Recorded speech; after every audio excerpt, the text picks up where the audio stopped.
Daniella Forbes and I'm a chef, and today we're going to be cooking a delicious dish with Scotch beef.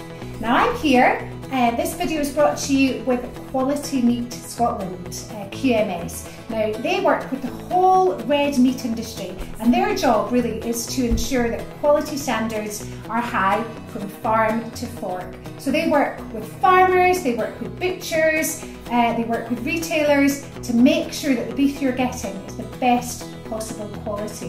And one thing to be aware of when you're shopping for meat, so when you go to butchers or when you go to the supermarket, there's one thing that you really need to look out for, and that's the logo. Okay, so there are 3 logos: Scotch beef, Scotch lamb, and specially selected pork.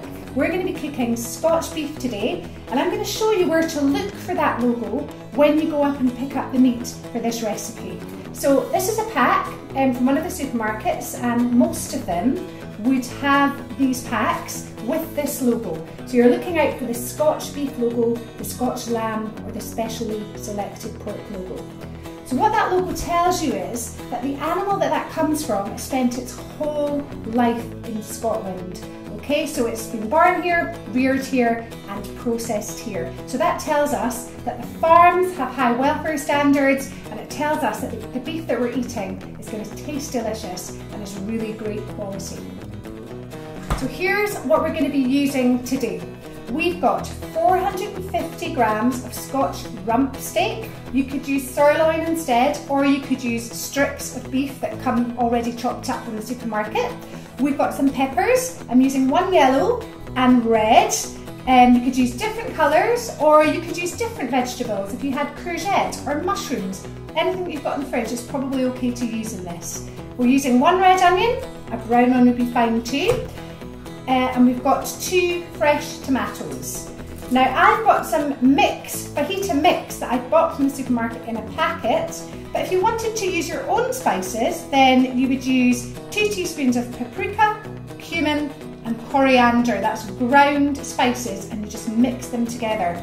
I've got a little bit of salt and pepper, then some oil to cook it in. Then I'm going to make a dip with some mayonnaise, some natural yogurt, a little bit of garlic, and then I've got some fresh parsley, and then of course we've got some flour wraps here. You could use wholemeal ones, white ones, and even corn ones if you're gluten free. So the first thing we're going to do is prepare all of our ingredients. We're going to start with the meat. I've got 2 rump steaks here, they're both 225 grams. This is going to be enough for 4 people. I'm going to trim off any visible fat.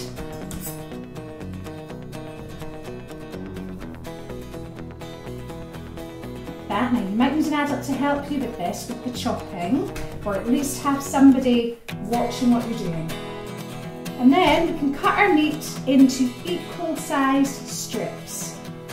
Now try and use the biggest and the sharpest knife that you've got, obviously making sure that someone is watching you when you're doing this. And then long strips.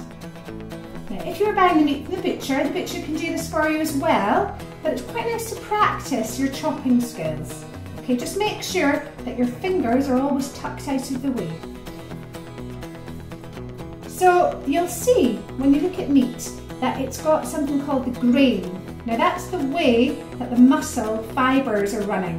What we should always try and do is cut against that. So if the grains are going that way, we want to cut that way. Okay, and that helps to shorten those muscle fibres, and it makes the meat much easier to chew and just more tender. So now I'm ready to get chopping my vegetables. I've washed my hands. It's really important after handling raw meat that you wash your hands before the next job.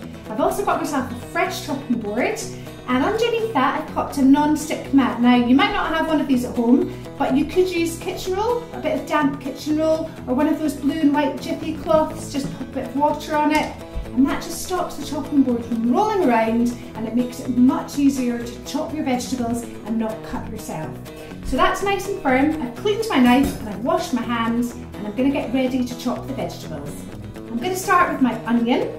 Now the best trick in chopping an onion or slicing an onion is to cut it down the middle, like this. Keep the root on, because that way the layers of the onion will hold together and they won't fall apart. And it's much easier to slice the onion that way. So what we'll do is, holding it, the root side, fingers tucked out of the way, you're just going to evenly slice it nice and thin. Now when you get to the end, you can just hold on to the root, which stops the onion from rolling around. I'm going to pop those into a bowl just now while I do the other vegetables. Then I've got my yellow pepper next. A really easy way to slice this, down 4 sides, like that. Okay? And that way,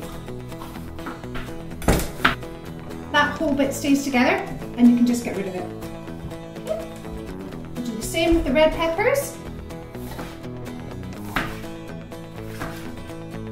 Another trick when you're chopping peppers, chop the inside, not the outside. Okay, the outside's shiny and it's hard to get your knife through it. The soft side is easier to chop. Again, do it in sections like this. Stabilise it on your chopping board to stop it from rolling around.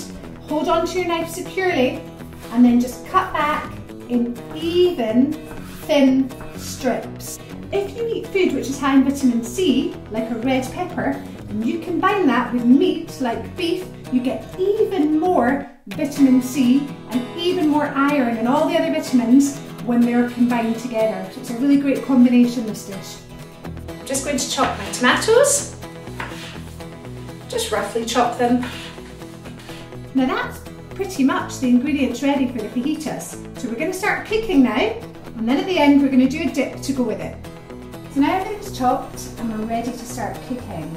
So the key thing when we're cooking with red meat is that we need to have a nice hot pan, alright? So we've got here a big frying pan, heavy based, and that's nice and hot. Now if you're doing this, make sure you've got an adult helping you because you don't want splashing fat. We're going to add a little bit of rapeseed oil to the pan, about a tablespoonful. You can see the way it's spreading, it's really hot. I'm going to turn that down just a little bit, and I'm going to add the meat now. You'll hear that sizzle as the meat's hitting the pan, and that tells us the pan's hot enough. So let's spread the meat around. We want to make sure it's got contact with the pan. Keep it moving. We want the pan to give the meat a bit of colour on every side. That's really going to enhance the flavour now. So let's just keep stirring that meat. Now here we go, we've got lovely browned meat. We're going to add a little bit of salt and pepper now just to give us that really good flavour base. And then we're going to add our spice mix. Okay, so let's sprinkle that on all over the meat. And let's give it a mix around. So that's the flavours combined now, and we're ready to add our vegetables. So we've got our peppers and our onion, let's get all of that in there. Give it a mix around, we're just going to cook that really gently. All those flavours are going to mix together. Just getting ready to add our tomatoes now. So pop the tomatoes in. Now the tomatoes will cook slightly and will just help to bring all the flavours together. Great. Look at those really lovely vibrant colours. Okay, and we're almost done there. So we've cooked the fajitas now. They're just going to stay in the pan and they'll stay warm for a few minutes in there. The meat will rest a little bit. While that's happening, just make sure you turn it off. Let's whip up a quick dip. Now we've got some natural yogurt, we've got some mayonnaise here, and I've got a clove of garlic. Quick trick in crushing some garlic. I'm going to use a knife, use the wide part of a knife, squash it down with the pan with your hand, and that just helps to remove the skin. Get rid of the end. Okay, then we're going to slice it. Then chop it the other way. If you happen to have some sea salt, use that, or any kind of salt, put a pinch on top, get your knife, 2 fingers on top of the blade, and then just squash it down, like that. And that way you crush all of it, okay? Bring it back together, crush it until it's a smooth paste. Now, depending on how strong you want this to taste of garlic, only use a small amount. Now that's quite a large clove, I'm not going to put all of it in. I've got about 4 tablespoonfuls of natural yogurt, the same with mayonnaise. I'm going to mix them together. Then I'm going to add in some of this garlic, about half a clove, and it goes. Mix that together. Now you've already got some salt in there. And that's your dip. Now if you want to add an extra bit of zing to it, you could add some fresh lime if you've got it, or some lemon juice. Now the only other thing we need to do is chop some fresh parsley, or fresh coriander would be good too. So now it's just time to assemble the fajitas. So now we've made everything, the beef fajitas are cooked, we've warmed up our tortillas, about a minute in the microwave, about 5 minutes in the oven, or you can do them one by one on the hob, on a pan. We've got our dip made, we've chopped our parsley, and now we just want everyone to tuck in and eat this. You can do them all on the table, or you can roll them up. When I'm making mine, I like to put the dip on first, just so I can spread it all over, and it helps hold the wrap together. Then spoon on some of your lovely beef, peppers, and your fajita mix there. Try and spread it out evenly, so each mouthful has a bit of each. Try not to be too greedy with each one. Then we'll sprinkle some parsley on top. Look at that, look at those lovely vibrant colours. Tuck it in at the bottom, and then take one side, tuck it in, and roll it around. And there you go, and it should all hold together as you're eating it. So I hope you enjoy making those. So thanks very much for watching that video. Hope you enjoy it.